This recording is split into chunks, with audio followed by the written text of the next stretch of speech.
Imagine करो आपके पास एक ऐसी सुपर पावर आ जाए जिसकी मदद से आप किसी भी चीज को एक बार पढ़ो और वो डायरेक्टली आपकी लॉन्ग टर्म मेमोरी के अंदर स्टोर हो जाए। यानी आप एक बार पढ़ो और किसी भी चीज को ना भूलो। तो हाय एवरीवन, मेरा नाम है Prashant, mentor of thousands of students. पता है आपको, दो प्रकार के स्टूडेंट्स होते हैं। एक वो स्टूडेंट जो कि किसी भी चीज को एक बार पढ़ता है और उसके ब्रेन के अंदर, उसकी मेमोरी के अंदर वो चीज हमेशा के लिए स्टोर हो जाती है। जबकि एक और टाइप के स्टूडेंट होते हैं, ये वो स्टूडेंट होते हैं जो कि चीजों को बार बार पढ़ते हैं, 2-3 बार रिवीजन भी करते हैं, बट उसके बाद भी ये किसी भी चीज को याद नहीं कर पाते। अब इन दोनों स्टूडेंट्स के अंदर फर्क क्या होता है? फर्क है कुछ हैबिट्स का। यानी जो स्टूडेंट 1 है ना, ये कुछ ऐसी हैबिट्स को फॉलो कर रहा है बचपन से जिसकी मदद से इसकी मेमोरी पावर, इसकी ब्रेन पावर बहुत ज्यादा स्ट्रांग हो चुकी है। और वो सारी हैबिट्स आपका जो स्टूडेंट 2 है वो फॉलो नहीं कर रहा है। अगर ये स्टूडेंट 2 इन मेथड्स को, इन चीजों को फॉलो कर लेता है ना, तो ये भी स्टूडेंट 1 की तरह ब्रेन इसका स्ट्रांग हो जाएगा, मेमोरी पावर इसकी स्ट्रांग हो जाएगी। सबसे पहले तो आप मुझे कमेंट करके बताओ, क्या आप स्टूडेंट 1 में से हो या फिर स्टूडेंट 2 में से हो?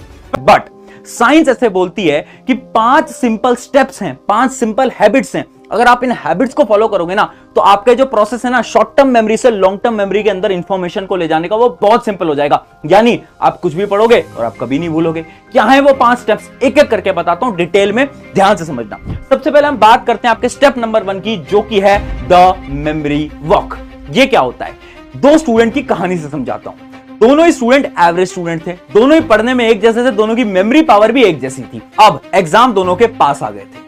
अब ये जो स्टूडेंट 1 था ना, इसने एग्जाम के दौरान यानी उन 5 से 7 दिन के अंदर एक ऐसी हैबिट फॉलो करी जिसकी मदद से जब इसका रिजल्ट आया ना, तो सब शॉक हो गए थे, क्योंकि इसके मार्क्स बहुत अच्छे आ गए थे। ये एक बार पढ़ता था और इसे बार बार याद रहता था।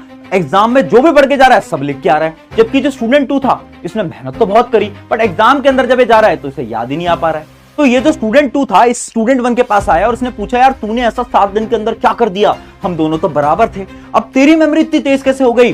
तो इस स्टूडेंट ने बताई एक टेक्निक जिसका नाम है द मेमोरी वॉक। यानी स्टूडेंट ने ये बोला कि मैं हर रोज पता क्या करता था, मैं सिर्फ अपने 10 मिनट निकालता था और उस 10 मिनट के अंदर अकेले घूमने जाता था। अकेले घूमने जाने इससे क्या फर्क पड़ता है?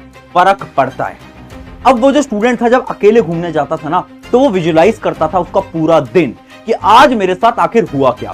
आज मैं स्कूल में गया, आज मैंने इस किताब में ये पढ़ा, आज मेरे को एक दोस्त मिलने आया था, मैंने उससे ये बात करी, ये करा, वो करा, वो करा। तो पूरे के पूरे दिन को विजुलाइज करता है अपने ब्रेन के अंदर। कब? जब वो 10 मिनट घूमने जाता है। अब इससे क्या होता है ना, साइंटिफिकली इस टेक्निक से आपके जो ब्रेन के न्यूरॉन्स हैं वो आपस में लिंक करने लगते हैं, और जब वो लिंक करने लगते हैं तो आपकी जो मेमोरी है, आपकी जो थिंकिंग है, वो स्ट्रांग होती जाती है।